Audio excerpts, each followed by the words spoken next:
자, 키키올릭입니다.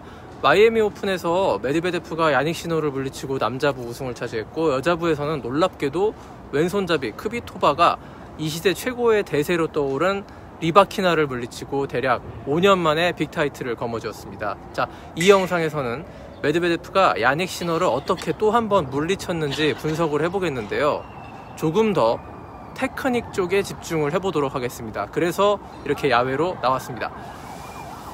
자, 야닉 시노와의 결승전에서 시선을 사로잡았던 부분은 이 투핸드 백핸드끼리의 대결에서 완승을 거뒀다는 점일 텐데요. 이게 놀라운 이유는 시노 또한 투핸드 백핸드 하면 절대 둘째 가라면 서러워할 정도의 고수였기 때문입니다.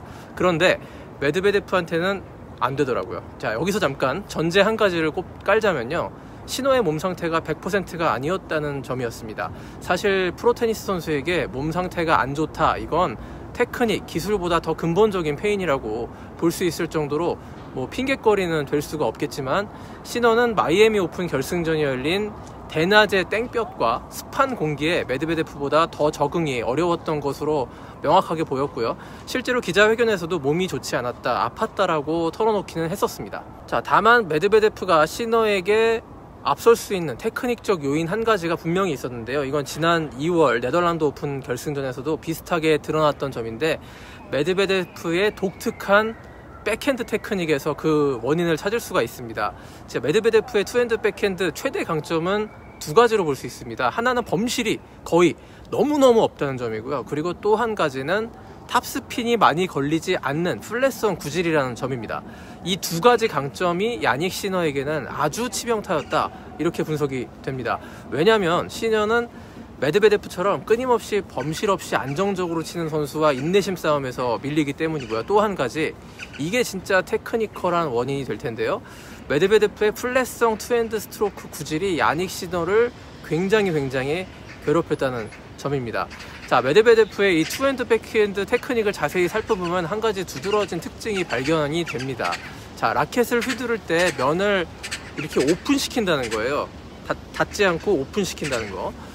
현대 테니스는 톱스핀 스트로크가 대세고, 어찌 보면 스탠다드 표준이라고 할 수가 있습니다. 이 스핀을 가득 머금게 공을 상대편에게 주고 회전을 많이 줘서 상대에게 속도와 깊이를 가져갈 수가 있기 때문일 텐데요. 그런데 메드베데프의 백핸드 스트로크는 회전이 많이 걸리지 않는 플랫샷입니다.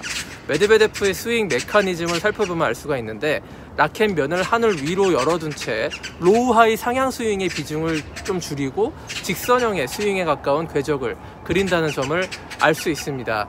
이거 동호인들이 따라하기 매우 어렵습니다. 집에서 절대 따라하지 마십시오. 메드베데프처럼 라켓면을 오픈해놓고 때리면 거의 대부분 동호인들의 샷은 저렇게 하늘 위로 날아가 버리기 때문이겠죠. 자, 이걸 메드베데프는 독특한 투핸드 백핸드 그립, 왼손을 라켓 목까지 높여서 잡아서 컨트롤을 잡아내는 그런 테크닉을 사용을 하고 있습니다. 요즘 투핸드 백핸드 잘 치는 선수들 가운데 이렇게 면을 오픈시켜서 치는 선수, 저는 거의 본 적이 없는데요. 일부 전문가들은 1970년대 지미 코너스가 이런 스윙을 했다고 해서 메드베데프와 코너스의 백핸드를 비교하기도 합니다만, 아무튼 메드베데프의 투핸드 백핸드는 정말 특이하면서도 뛰어난 테니스 기술 교과서에 실릴 만한 테크닉이라고 생각됩니다. 여기서 시노가 고전한 또 다른 이유 가운데 하나가 있는데요. 이 플랫성 백핸드에 대응하는 방법이 이 슬라이스 기술인데, 이 슬라이스 기술이 부족했다는 점입니다. 다들 보셨을 겁니다. 메드베데프를 잡는 여러 방법 가운데 하나가 백핸드 슬라이스로 메드베데프의 리듬과 템포를 떨어뜨리는 것.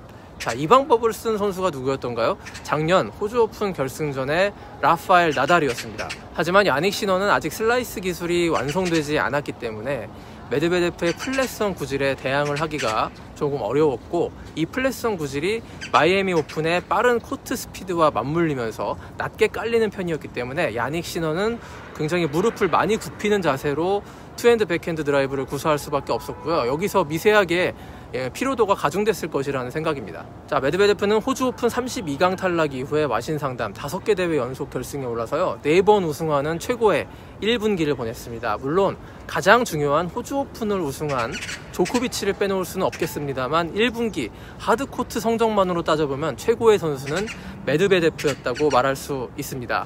하지만 아쉬운 건 이제 클레이코트 시즌이 다가온다는 점인데요. 메드베데프는 나는 클레이가 싫어요를 가장 자주 외치는 선수죠. 따지고 보면 메드베데프가 클레이에 약한 이유도 탑스핀이 많이 필요한 클레이의 속성과는 궁합이 잘 안 맞기 때문인 것 같기도 합니다. 그래도 메드베데프는 올 시즌 들어서 포핸드의 공격성이 굉장히 좋아졌고요. 무엇보다 1분기 하드코트에서 최고의 시즌을 보냈기 때문에 작년처럼 클레이에서 폭망하는 모습까지는 보여줄 것 같지 않습니다. 과거에 앤디 머리가 클레이 코트에서 커리어 초반에 한참 고전을 하다가요, 2016년에는 프랑스 오픈 결승까지 오를 정도로 일취월장한 모습을 보인 적이 있었거든요. 메드베데프도 못하란 법은 없을 것 같습니다. 자, 이제 4월 유럽의 뜨거운 봄 햇살 아래 대망의 클레이 시즌이 시작됩니다. 무엇보다 클레이의 황제 라파엘 나달의 복귀가 가장 기대가 되고, 자이반 타이반 북미 하드코트 시즌에 결장했던 조코비치가 프랑스 오픈 세 번째 우승을 향한 도전을 출발할 겁니다. 클레이 시즌에는 조금 더 자주 영상으로 인사드리겠습니다. 고맙습니다.